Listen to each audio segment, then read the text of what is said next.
के साथ कार में बैठे हुए थे। अर्जुन कार ड्राइव कर रहा था।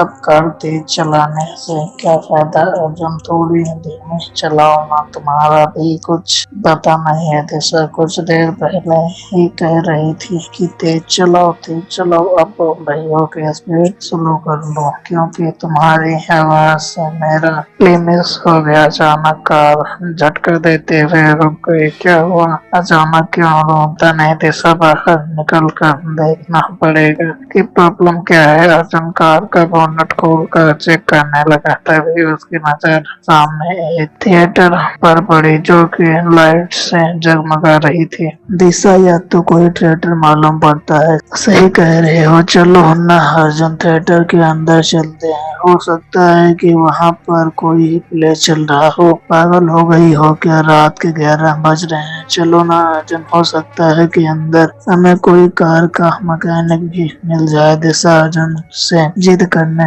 लगी। अर्जुन न चाहते हुए भी दिशा के साथ एक उस थिएटर के अंदर चला गया। उस थिएटर के अंदर एक प्ले चल रहा था, मगर थिएटर के अंदर की सारी सीटें खाली पड़ी हुई थी। न जाने दिशा को बड़ा ही अजीब लगने लगा। चलो अर्जुन, यहाँ से चलो। अब क्या हुआ? आप जब अंदर आ गए तो इस प्ले को देखकर चलते हैं। पता नहीं क्यों मुझे अब बहुत ही मजा आ रहा है। सामने मंच पर एक युवक बड़े ही अजीब अंदाज में नृत्य करके फनी डायलॉग बोल रहा था, और यह देखकर अर्जुन को बहुत ज्यादा मजा आ रहा था। अर्जुन, तुम्हें वो खाली कुर्सी दिखाई नहीं दे रहे हैं क्या? इस थिएटर में सिर्फ एक कलाकार के अलावा और कोई नहीं दिखाई दे रहा है। अरे यार, हो सकता है कि यह प्ले होने वाला हो और यह कलाकार अभी प्रैक्टिस कर रहे हैं। अर्जुन ने इतना कहा ही था कि तभी उस कलाकार ने हंसना बंद कर दिया और वह उन दोनों की ओर किसी जानवर की तरह घूरने लगा। उसके इस तरह के व्यवहार से अर्जुन एक तरह चौंक गया। अर्जुन, मुझे बड़ा ही डर लग रहा है, चलो यहाँ से। तभी वह नृत्य करने वाला तेज रफ्तार से दौड़ता हुआ उन दोनों के करीब आ गया। उसका भयानक शक्ल, जला हुआ चेहरा देखकर दिशा और अर्जुन के गले से एक जोरदार चीख निकल गई। इस घटना के एक दिन बाद राजन अपने बंगले के बाहर गार्डन में टहल रहा था कि तभी उसका नौकर बबली वहां पर आ पहुंचा। अच्छा हुआ तुम आ गए बबली, मैं तुम्हें ही फोन करने वाला था। क्या तुमने थिएटर की साफ सफाई करवा दी? बबली इधर उधर देखते हुए धीमी आवाज में बोला। थिएटर की साफ सफाई तो करवा दी मालिक, लेकिन हमेशा की तरह वहां पर इतना बोलकर बबली चुप हो गया। आगे बोलो बबली, क्या हुआ? तुम बोलते बोलते अचानक रुक क्यों गए? मालिक, आज जब मैं सुबह के वक्त सफाई करने के लिए गया तो मंच पर एक लड़के और एक लड़की की लाश पड़ी हुई थी और उनके चेहरे पर मंच चल रहा था। बबली की बात सुनकर राजन के चेहरे पर एक डर का साया लहराने लगा। तुमने उनकी लाशों को ठिकाने तो नहीं लगा दिया? जो थिएटर के बगल में जो हमारी खाली जमीन पड़ी है ना, जहाँ पर हमेशा की तरह इस बार भी मैंने वहाँ उन दोनों लाशों को वहाँ गाड़ दिया। ध्यान रखना इस बात की भनक किसी को न लगने पाए। इतना बोलकर राजन घर के अंदर चला गया। घर के अंदर कदम रखते ही राजन की पत्नी राजन से बोली, आखिर ऐसा कब तक चलेगा? कब तक आप ऐसे ही बेकसूर लोगों को मारते रहोगे? तुम तो ऐसी बातें कर रही हो नंदिनी जैसे कि उन सबको मैंने मारा हो। आखिर आप इस मनहूस थिएटर को बेच क्यों नहीं देते? अब तो मैं चाह कर भी नहीं बेच सकता नंदिनी, लेकिन क्यों? जब से मैंने उस थिएटर को खरीदा है, न जाने कितने लोग इस थिएटर में मौत की नींद सो चुके हैं। पुलिस के डर से मैंने उन सब की लाशें थिएटर के पीछे वाली जमीन में गड़वा दी, मगर अगर मैंने थिएटर किसी को बेचा तो वह पकड़ा जा सकता है। उन सब की मौत का जिम्मेदार मुझे ही ठहराया जाएगा। अच्छा यही होगा कि हमेशा की तरह हम इस बातचीत को रोक दें।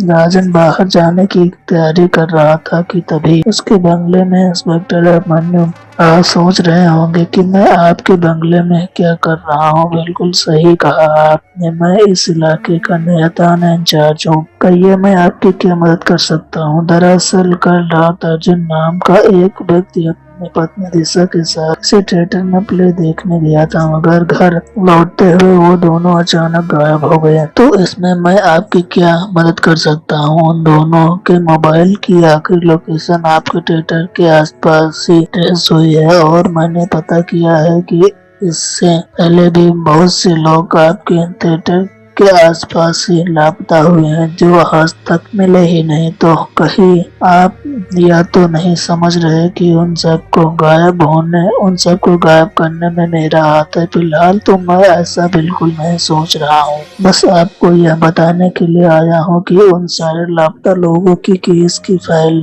अब मैंने ले ली है, इसीलिए मैं आपसे मिलने के लिए अब आता रहूंगा। इतना बोलकर इंस्पेक्टर अब्बानी वहां से चला गया। राजन का बुरी तरह से मूड खराब हो चुका था। अपने आप को समझाता क्या है, इसकी शिकायत तो मैं एसपी से जरूर करूंगा। इतना बोलकर राजन गुस्से से घर से बाहर निकल गया। अपनी कार में बैठने ही वाला थे कि तभी एक दूसरी कार वहां पर आकर रुक गई। उस कार के अंदर से एक सुंदर युवक निकलकर बाहर आ गया। अरे समीर बेटा, तुम अमेरिका से कब आए? सरप्राइज पापा, सरप्राइज। मुझे पता था कि आप मुझे देखकर चौंक जाएंगे, इसलिए मैं आपको चौंकाना चाहता था। तभी समीर की कार से दो लोग और निकलकर राजन के सामने खड़े हो गए। डैडी, यह मेरे दोस्त और यह मेरी दोस्त राहुल। क्या बात है डैडी, आप मुझे देखकर खुश नहीं हुए? ऐसा कुछ नहीं है बेटा, बस तुम्हें अचानक देखकर शौक हो गया। चलो अंदर चलते हैं। राजन उन तीनों को घर के अंदर ले आया।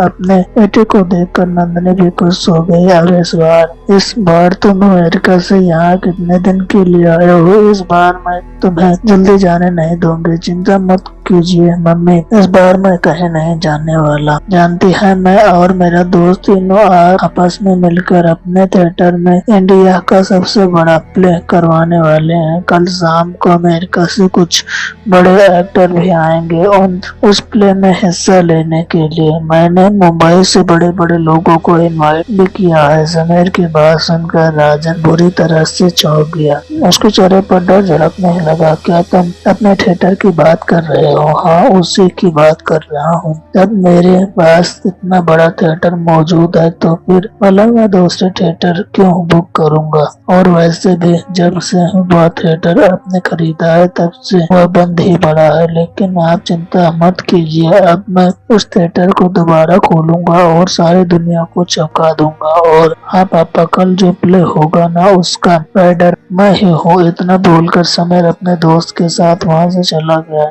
राजन घबराए हुए अंदाज में अपनी पत्नी से बोला, अब क्या होगा नंदिनी? जिस बात का मुझे डर था वही हुआ। चिंता मत कीजिए, आप जब से आप अपने थिएटर खरीदा है तब से उस थिएटर में आज तक कोई प्ले नहीं हुआ।